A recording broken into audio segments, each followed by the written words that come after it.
Good afternoon, and welcome to this special information session about the Masters of Science in Health Policy and Economics at Weill, Cornell in New York City. My name is Arian Jung. I'm an Assistant Professor of Healthcare Policy and Research and Director of the MS in Health Policy and Economics. And I'm Mark Unruh, Assistant Professor of Healthcare Policy and Research. If you have any questions during this presentation, please feel free to type them directly into the chat window on your screen, and Mark and I will answer them towards the end of the presentation. Additionally, we are recording today's webinar, and it will be posting it online later today. So feel free to come back to see our site later to re-watch anything you may have missed. So Mark, let's begin today's session by talking briefly about the history of our program. Sure, Ariane. I'll start with a little bit of background on our programs and our institution as well. So in 1898, Cornell University established Cornell Medical College. While Cornell's main campus is in Ithaca, New York, the Medical College was founded in New York City to take advantage of clinical training opportunities available here. Today, the Medical College is affiliated with multiple medical institutions in New York City. These include New York Presbyterian Hospital, Memorial Sloan Kettering Cancer Center, the Hospital for Special Surgery, the Rockefeller University, and many others. In 1952, Cornell University founded the Graduate School of Medical Sciences to offer PhD and MS degrees. In 1998, the Medical College was formally renamed Weill Cornell Medical College. And that brings us to today. The Department of Healthcare Policy and Research concentrates on studying and improving healthcare delivery to optimize the value of healthcare for patients across the country. Dr. Renu Kaushal, the department chair, is an expert in healthcare quality, patient safety, and information technology. So our department has some of the strongest graduate program in our field. We have an extremely diverse set of students and applications, including those recently out of their undergraduate degree, medical fellows, and individuals in the field for 20 or more years. Today we will be discussing our master's program in health policy and economics, which can be completed in 1 year as a full-time student or in up to 2 years as a part-time student. Additionally, the program requires a research project and thesis, which we will discuss in more detail shortly. Our academic year is unique in that it is divided into 3 terms: fall, spring, and summer, covering 12 full months. Our master's program in health policy and economics is highly selective, and it trains the students to be leading policy analysts and researchers working to identify the most effective ways to organize, manage, finance, and deliver high-quality healthcare. Here's an overview of the Health Policy and Economics curriculum. Our MS in Health Policy and Economics builds on a shared set of courses, which are highlighted in yellow, along with our master's program in Health Informatics. These shared courses provide training in how the healthcare delivery system functions, how to ask questions about these systems to better improve them, how to use statistics to develop and improve policies and healthcare interventions, and how to work with large healthcare data sets. As the name suggests, our health policy and economics specific courses, which are now highlighted in blue, provide a strong foundation in health policy and economics. Students will become well versed in the financing of healthcare, economic components of the delivery system, and the role of government.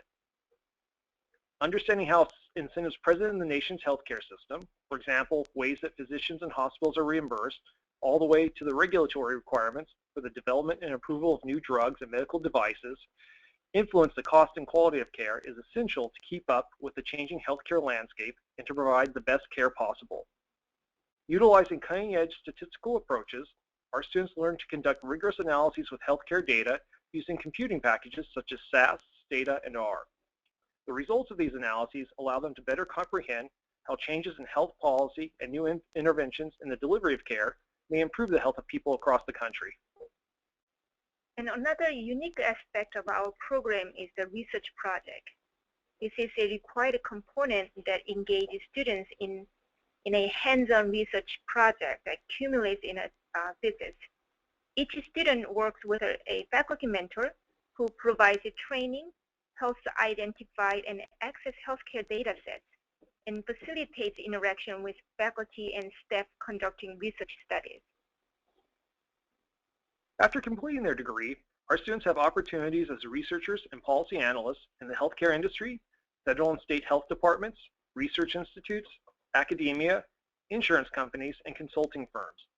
Employers in these fields increasingly need individuals with advanced skills in analytics, economics, policy evaluation, decision science, comparative effectiveness, and cost-effectiveness research. And our alumni are also well prepared for PhD programs if they wish to further pursue their studies. One of our recent alumni, who is currently Director of Data Analytics for a growing healthcare startup in Boston, who you can read more about our story on our website. The application is now live, so you're able to apply at any time. We require 3 letters of recommendation, so be sure to start asking those who will be writing one for you. Once they're finished, your recommenders can send their letters directly to us by emailing hpr-education@med.cornell.edu. However, we'll put that email address up at the end of the presentation for you as well. We also require the latest transcripts from your undergraduate institutions, as well as any from a graduate degree you completed. You'll also need to write a personal statement that describes your interest in healthcare or health policy in this program. We recommend that you begin working on your personal statement as soon as possible in order to have ample time to revise and edit it. So along these requirements, simply submit the online application and the $50 application fee. You can, of course, reach out to us at any time to check on the status of your application. And 2 final notes about admission. We do not require standardized test scores for admission into our program. However, we do encourage you to submit them as they can help strengthen our application. Our applicants generally submit scores from the GRE, MCAT, or GMAT scores. And if you are an international applicant, you will need recent TOEFL scores. So let's take a moment. Let's take a moment to take a look at our website if you haven't already done so. So let's click here and visit our education page. There's a lot of information that we invite you to check out, including more information about our program, faculty, upcoming events, and our application process. As we mentioned before, our application is now live and it's available here.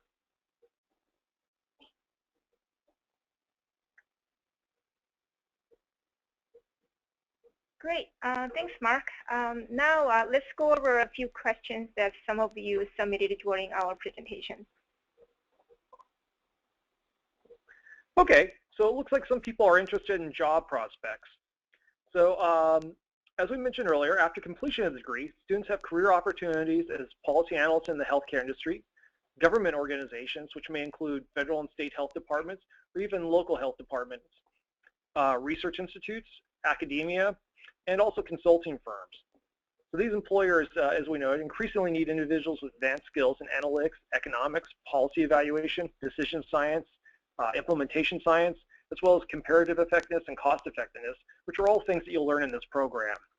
Students who want to pursue further studies after our master's program are also well prepared for doctoral studies in related areas, such as health policy or health services research, or even a doctoral degree in health economics. So each student will be paired with a faculty mentor to not only help with their thesis, but also provide advice on their career path. So that you may also wonder what sort of background you need for this degree. So we consider applicants from a variety of backgrounds, not just those who are policy or economics majors, for example. So many of our students enter from diverse backgrounds, experience, interests. These include medical professions, healthcare administration, public policy, population health, sociology, and we do also have some economics majors and people in related fields. But we even have a number of students with bachelor's degrees in the basic sciences, such as biology. Okay. So we have a question on the screen. If I applied last year and did not get accepted, do I need to submit everything again? And yes, that's actually true. You'll need to resubmit the whole application process package again. So another question we have, what type of math preparation is expected of students? So that's a really great question. So often, many applicants are wondering if the program is too technical or if it requires high quantitative skills or an economics background. And the answer is no. Advanced quantitative skills or an economics background isn't needed. Our core courses, which you take in the first semester, will prepare you for the quantitative courses in the second and third semesters. For example, the core courses include introductory statistics and health economics classes. This will help prepare you for more advanced courses later in the program. So again, as I mentioned before, we have students from a wide variety of backgrounds, and many of those students come from non-quantitative fields. So you'll pick up that background in the first term. So there's a question about the mentoring.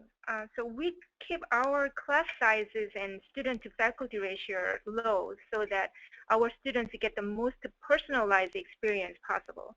Because of this, mentorship by faculty members throughout the program is provided to all of our students. Many even continue their relationship well after becoming alumni and working in their careers. And our faculty are experts in topics such as health policy, informatics, economics, health service research, biostatistics, epidemiology, cost effectiveness, and competitive effectiveness. Okay, great. Another question we have, what are the key factors for selection for students who are 5 to 10 years or more post-undergraduate degree? So we have a number of students who have been out of school for quite a while, and we do still look at your undergraduate transcripts. However, we do put an emphasis on your work experience since school, if that's, if you've been out of school for quite some time. So we will look at your whole application, not only just your grades and transcripts, but we do put a lot of emphasis on your work experience too. That is something that we value very much. And we do have a number of students in our current cohort who have been out of school for quite some time and strengthened their applications based on their work experience. And that's something you should address in your application. You can talk about that in your personal statement. And so we encourage applicants from all backgrounds, so we're happy to look at those who have a wealth of work experience as well. So another question is, can the program be completed online or is it strictly on campus? We don't offer an online course. It's in, we offer it on campus, which is in Upper East Side of New York City, in the medical school campus. Okay, so we have another question. So if you already have a previous degree, such as a Master's of Public Health, can you transfer credit? And that's evaluated on a case-by-case basis, but you're certainly welcome to contact us. And that's something, once you've gone through the application process and you've been admitted to the program, that we can work out with you. Sorry, I'm trying to read. So yes, it is possible to transfer some credits, but again, we'll have to go over each class and look at the syllabi and so on. But that leads to another question. So what's the difference between a Master's of Public Health and your degree in Health Policy and Economics? So there are some important differences to point out. For example, most MPH programs tend to place greater emphasis on areas such as population health, epidemiology, or patterns of disease. MPH programs also tend to be more theoretically oriented, while our HPE program is more applied with practice-based focus. Again, there's a lot of hands-on work with data. Our program emphasizes a broader policy perspective that includes payment policy, health insurance coverage, and also structural issues related to the healthcare delivery system, which may not be covered in a typical MPH program. So our goal is to prepare our students to work effectively in organizations and also in the related policy environment as well-trained healthcare researchers with strong analytic skills.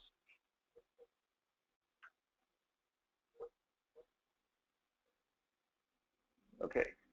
Can someone have a full-time job and complete the program? Yes, you can. So that's an excellent question. We do have a number of students who are currently employed full-time.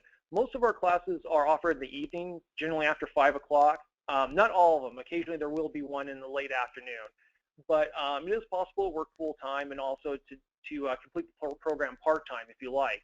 So again, you can complete the program full-time in 12 months. You can go part-time and take up to 2 years. And you can even do a mix. For example, if you do 1 or 2 terms part-time and 1 full-time, that's okay as well. We're flexible in that sense. So I mean, most of our classes are offering at nighttime. That's mostly 5 to 7, and 1 or 2 classes may be offering a 3 to 5. So actually, about 70% of our students are full-time workers. So definitely feasible and possible to take full-time work and taking the courses. Okay, we have another great question here. What makes Cornell's program stand out from others? I'm very glad you asked that. So our program tends to be much smaller than our competitors. So right now we have about 15 students in the Health Policy and Economics program, and I'm expecting next year that we'll have somewhere between 15 and 30. But the students in our program receive a lot of individualized attention from from their faculty mentors. As we mentioned earlier, each student will be assigned to a faculty mentor, and you'll work very closely with that individual throughout the program. So that begins as soon as you walk in the door from the first term. You'll be paired with someone who fits well with your interests, and you'll work on your master's project, which will culminate in your thesis at the end of the program. And you may also work on other projects that faculty members have going on that are outside the normal coursework. For example, maybe research projects you're interested in. But I think that is one very unique aspect of our program. Additionally, we're very hands-on in terms of gaining you hands-on experience using data. And I think that's also a very unique aspect of our program. And that's also something that's highly in demand, not only for employers, but for people who are interested in going on to doctoral studies. If you have prior experience working with data and analyzing it, that's a very valuable skill, and it's definitely something you'll get here. And also you'll get training in 3 statistical programming, such as SAS or Theta or R, which is a very required programming in the field, in the healthcare industry.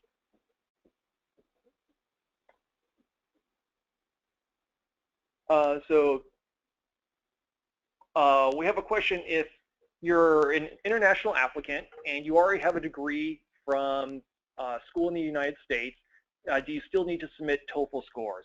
And no, you do not need to submit TOEFL scores in that case. If you have a degree from a school in the United States, you don't need to submit TOEFL scores. Okay, so we have another question about collaboration in New York City with other institutions. So as we mentioned earlier, being in New York City is really a huge asset for our program. So again, the local institutions that frequently collaborate with Weill Cornell include the New York Presbyterian Hospital, which is one of the largest hospital systems in the United States. Memorial Sloan Kettering Cancer Center is right next door to us, as is the Hospital for Special Surgery. Rockefeller University is just a stone throw away. We work quite a bit with the State Department of Health, and we have quite a few research projects evaluating various policies and programs that the state has implemented. We also work a lot with New York City Department of Health and Mental Hygiene, and many more. We also have close ties to other departments within the medical college and also with the main campus in Ithaca as well. Additionally, some of you may have heard about the Cornell Tech campus that's currently under construction. So that's currently being built on Roosevelt Island, which is just a few hundred yards out in the middle of the East River from us. Currently, classes for students enrolled to the Cornell Tech campus are being held at Google, which is also in the Google headquarters in Manhattan. So there are wonderful opportunities with all those organizations and departments, and we try to encourage people to reach out to them as much as possible.